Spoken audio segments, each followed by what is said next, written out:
Всем привет, это Тоня, и я вам сейчас покажу. Ждите. Это кто тут? Это новый человечек, который спит.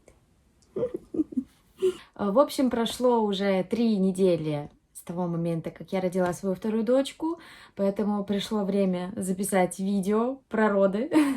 Уже прошло немного времени, и я могу вспоминать это с улыбкой. В моменте, конечно, совсем не смешно было. Ну, в общем, поехали. 저 웃음이 언제까지 가나 봅시다. 올라간다, 올라간다, 올라간다. У меня все на правой руке.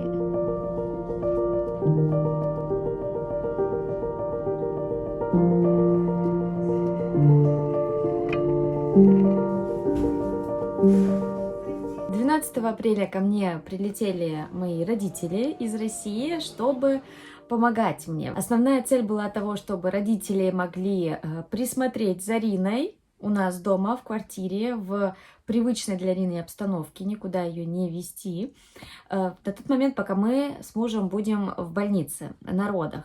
И я очень переживала, что мои родители не успеют приехать, если роды начнутся раньше, поэтому попросила их приехать заранее, и это хорошо, потому что роды начались действительно раньше ПДР на 38-й там и 4 дня недели. Началось все на самом деле очень замечательно, потому что это было утро, это я отправила Рину с утра в садик, посадила на автобус, все как обычно, все как привычно, и в 10 утра, когда я готовила себе завтрак, у меня отошли воды. Так как это вторые роды, я спокойна. Во-первых, я спокойна, что у меня дочка в садике. Я намыла ей рис, я оставила ей покушать, я дособрала вещи, положила.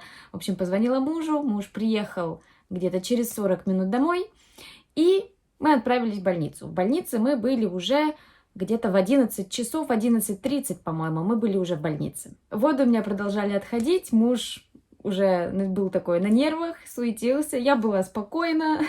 Не знаю, наверное, это гормоны в голову вдарили. В общем, мы приехали. Мой врач в этот день был выходной, поэтому меня направили к другому врачу, которая сделала УЗИ, посмотрели, в общем, все, и направили меня уже в родовой отдел, в родовой этаж. Там большая больница, и, в общем, отправили уже на этаж, где меня положили в родовую палату.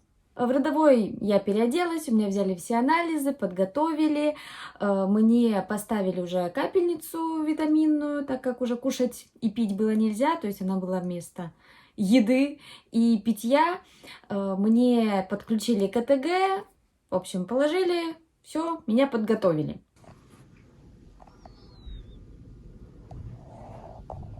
Опа.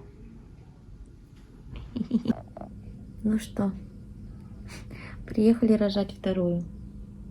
У меня все на правой руке. На левой здесь не получилось. У меня очень тонкие вены, поэтому не получилось, все на правой. Все основное сделали. Лежим. Ждем.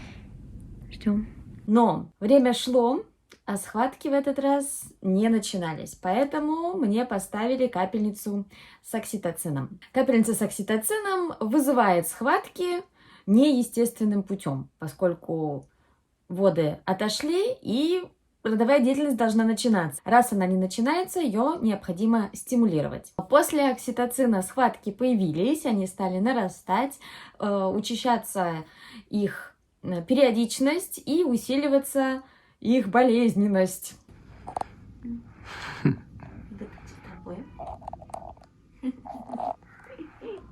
저 웃음이 언제까지 가나 봅시다. 무튼 주스 기다린다. 무튼 주스 나면 다시 웃을 수 있을까? 웃음 난다. 아이고 아파. 없다. 올라간다, 올라간다, 올라간다. 얼마? 35, 38, 40, 8, 9, 50, 60, 70, Фу. 크러쉬. 내려간다. Что мне нравится в родах в Корее, так это то, что они свободно используют обезболивающее. Поэтому мне заранее поставили катетер в спину, анестезиолог, вывели мне его вот сюда и сказали, что когда раскрытие будет 3-4 сантиметра, уже можно, в общем, обезболить. Обезбол можно колоть там до 3-4 раз. В итоге я лежу со схватками уже больше 6 часов, слышу, как в соседних родовых то один, то второй, то третий. Мы с мужем уже начали считать, сколько детей родилось, пока я лежу и жду. А у меня раскрытие всего 2 сантиметра. Приходит медсестра, я уже говорю, пожалуйста, давайте уже что-нибудь, потому что схватки прям очень болезненные. Обезболивающее мне еще нельзя. В итоге мне делают массаж матки, потому что она очень жесткая. И, наконец, я получаю 3 сантиметра, мне ставят обезболивание. И наступает некий момент облегчения. Но на этом не все. Я продолжаю лежать, мы ждем. В соседних комнатах продолжают рождаться дети. Мы уже с мужем смеемся, что это прям как в сериале «Друзья», когда Рэйчел рожала. Уже родили все, кроме меня. После 10 детей мы уже перестали считать. Я пролежала еще где-то 3 часа. Раскрытие потихонечку шло, но шло очень медленно. На тот момент было где-то около 5 сантиметров. Но по графикам пошло опасение, что ребенку стало не хватать кислорода. В итоге мне поставили кислородную маску. Была уже ночь, у меня уже опять сменился врач. В общем, маска кислородная особо не помогала. На тот момент я была уже около 10 часов вот в родах после того, как начались у меня схватки с окситоцином. Раскрытие всего 7 сантиметров, и, в общем, принимают решение, что нужно срочно делать экстренное кесарево сечение, потому что идет недостаток кислорода ребенку. В общем, муж подписывает документы. Я уже, поскольку 10 часов и там, и пока мы еще приехали туда-сюда, в общем, у меня получилось как раз больше 12 часов без еды. Меня тут же пересадили в кресло и повезли уже в операционную. В операционной быстро достали ребенка, потом меня показали мне ребенка, потом меня отключили, и начинается самое веселое. Самое веселое — это восстановление, потому что сама операция была немного с осложнениями, организм мой уже был вымотан естественными родами, плюс меня начало дико трясти на операционном столе, то ли от холода, то ли от нервов, то ли от всего вместе. В общем, отходила я очень тяжело. И получилось, что после того, как я уже пришла в сознание, мне нельзя было 6 часов даже просто приподнимать голову, то есть я лежала, я могла вот так вот головой двигать и руками буквально рядышком там в телефон заглянуть, сколько времени. Было очень тяжело, очень хотелось подняться. Мне было очень тяжело лежать в лежачем в ровном положении, без подушки, без ничего, на твердой кушетке, но это было необходимо, чтобы не было никаких побочек. Восстановление было, конечно, тяжелым. Я мужу говорю, я взяла просто минусы от естественных родов и минусы от кесарево сечения, потому что естественные роды, да, долго, там схватки, больно, потуги, тяжело, там можно порваться снизу, но ты очень быстро восстанавливаешься после родов. В первый же день после естественных родов я ходила, могла сразу же есть, можно сесть и пить воду и вообще, то есть ты быстро, очень быстро восстанавливаешься. У кесарево сечения, наоборот, плюсы, что тебе не нужно переживать схватки, потуги, то есть ты пришел там по времени, хоп, лег, сразу достали ребенка и потом тебя зашили. Но зато минус — это тяжелое восстановление после. Ты лежишь, учишься заново ходить, учишься заново есть, и шрам долго болит. У меня 3 недели, у меня до сих пор болит шрам, до сих пор болит живот. В общем, долгое восстановление. И получилось, что я не взяла плюсов ни одного. То есть я взяла только минусы. Сначала мне, пожалуйста, по полной естественные роды, а потом еще и тяжелое восстановление после кесарево сечения экстренного. уровень удачи просто зашкаливает. Вот, мне потом врач, когда мой пришел на смену, он сразу же ко мне после кесарева прибежал, проверял, спрашивал, говорил, да, очень тяжело, что так получилось, потому что все думали, все по всем анализам, все было хорошо, что, тем более второй ребенок, что родится быстро, знаете, как по маслу, но нет, и вот такое тоже бывает. Ну, самое главное, все здоровы, все живы. Что касается восстановления, да. Мама видео записывает. Ой, ты пришла маму проверить, да?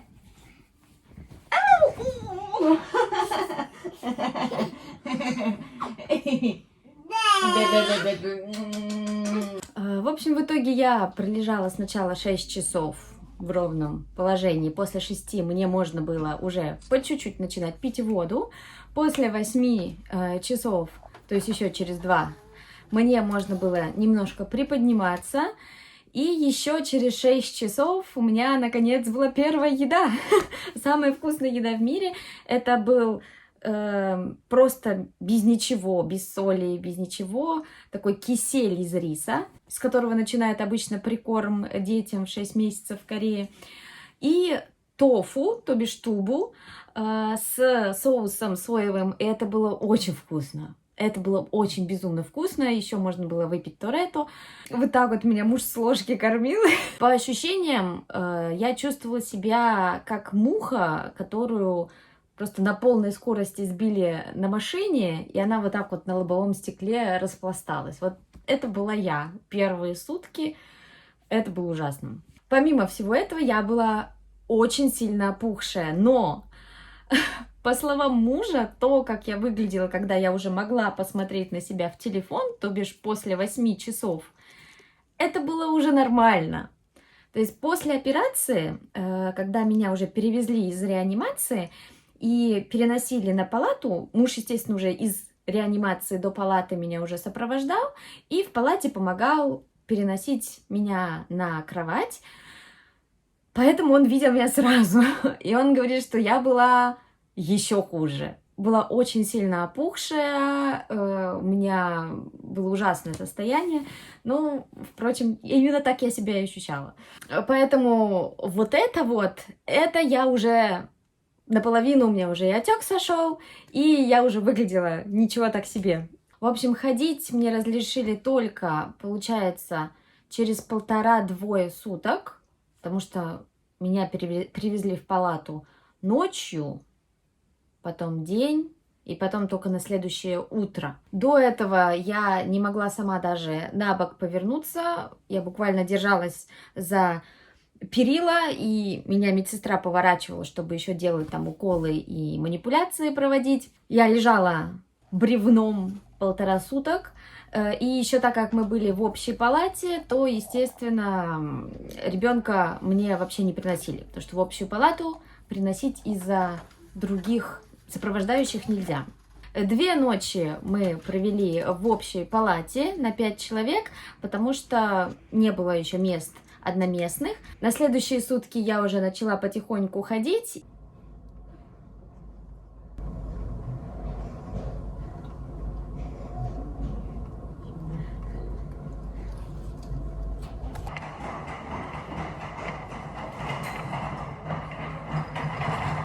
И мы переехали уже в одноместную палату, куда можно взять с собой ребенка, уже начать грудное вскармливание, ну и вообще более комфортно находиться.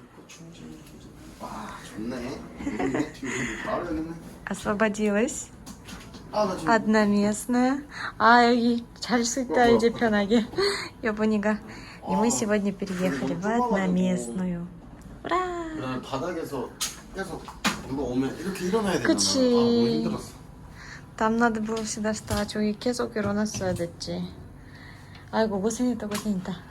자리가 없어서 고생했다. 이제 여기서 편하게 있자.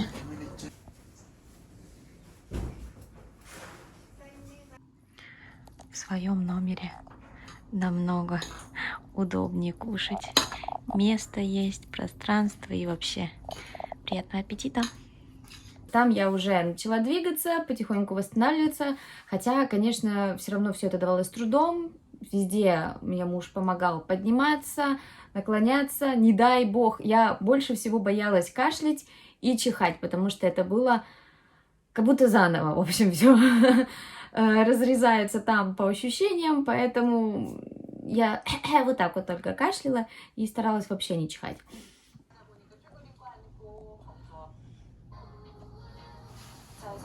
Там еще мужа. А вот это на перекус вечером или ночью, если мало ли захочется. Ну что, завтра последний день. И по идее послезавтра должны меня выписывать, хотя, конечно, я очень надеюсь, что завтра случится чудо и мне станет легче. Потому что хожу, я с кровати еще встаю с трудом. На кровати тоже пошевелиться, лечь на бок и так далее. Это прям огромный труд. Но у меня спала опухлость, потому что у меня пальцы были просто сосиски. У меня лицо было вот так, у меня глаза еле открывались. Вот. Ну, ноги там понятно, то есть у меня все тело было. Доброе утро. Муж еще пока досыпает, потому что вчера допоздна ездил Рину укладывать. А у меня завтрак. И еще он принес донатсы. Вчера вечером немножко поели. И сейчас еще осталось. Днем сегодня где-то с 11 до 2, так же как вчера, привезут сумчоми. Будет она с нами здесь. А потом в 3 часа дня я записалась помыть голову. Там такая, как в парикмахерских, короче, ты садишься и тебе моют голову. Потому что мыться мне целиком пока что нельзя. Последний обед.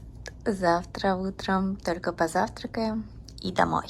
2:30. Ну, это просто окно закрыто. Я свет маленький сделала. С утра я сходила на массаж груди, потом молокоотсос. Потом была лекция на тему того, как завтра выписываться, по поводу того, какие первые прививки, как осмотр, как за ребенком, для тех, кто идет в Чуревон, для тех, кто не идет в Чуревон. Вот. Ну и вообще в целом, короче, первое наблюдение за ребенком, в общем, всю базовую информацию. Я уже очень скучаю по Рине. Рина тоже очень скучает по маме. Юнсо вчера ездила, она где мама. Мы по видеосвязи созвонились. Вот, она телефон обнимала, целовала, и, в общем, у меня сердечко разрывалось, конечно, немножко плачет по вечерам. Вот, ну все, завтра уже увидимся, и я тоже уже очень скучаю. У меня ноги такие, колбасы просто.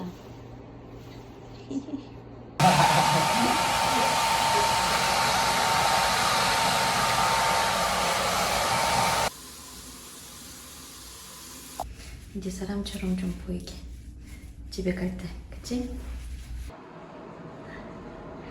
Сладушкин мой. Хи-хи. Ну что, домой. Домой. Вот мой живот, я там, ну его почти нет. Проверили шов.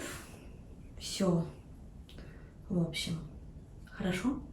Выдали еще кучу лекарств. Ну а теперь домой. За нашей сумчоми. И домой. В общей сложности 4 дня у меня заняло восстановление. 4 ночи, 4 дня, потому что у меня началось все с ночи.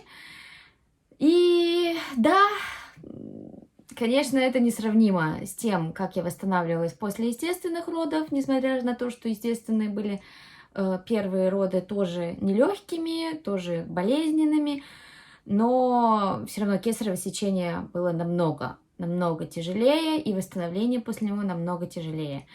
Я просто не чувствовала себя человеком, а чувствовала себя куском мяса какого-то.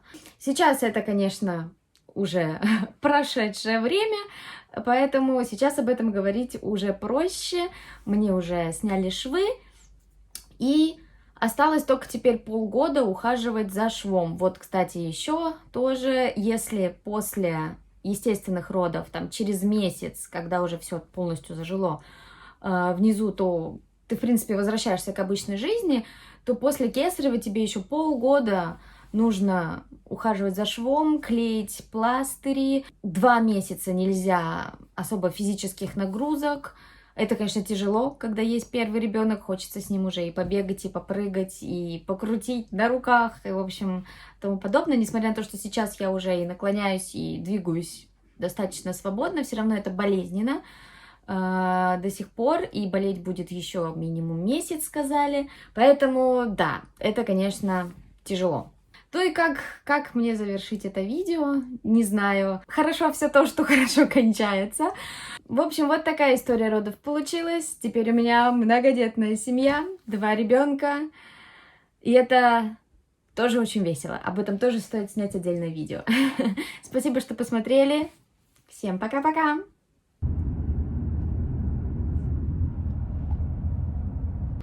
와, 우리 여봉이 거의 한 5일 만에 오, 바깥 처음 보네.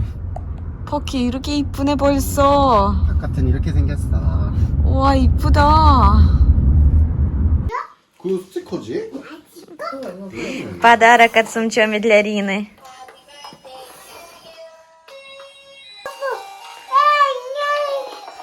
응. 아빠 이거 고장 왔나요?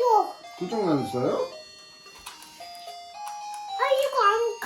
이거 안 가? 해봐.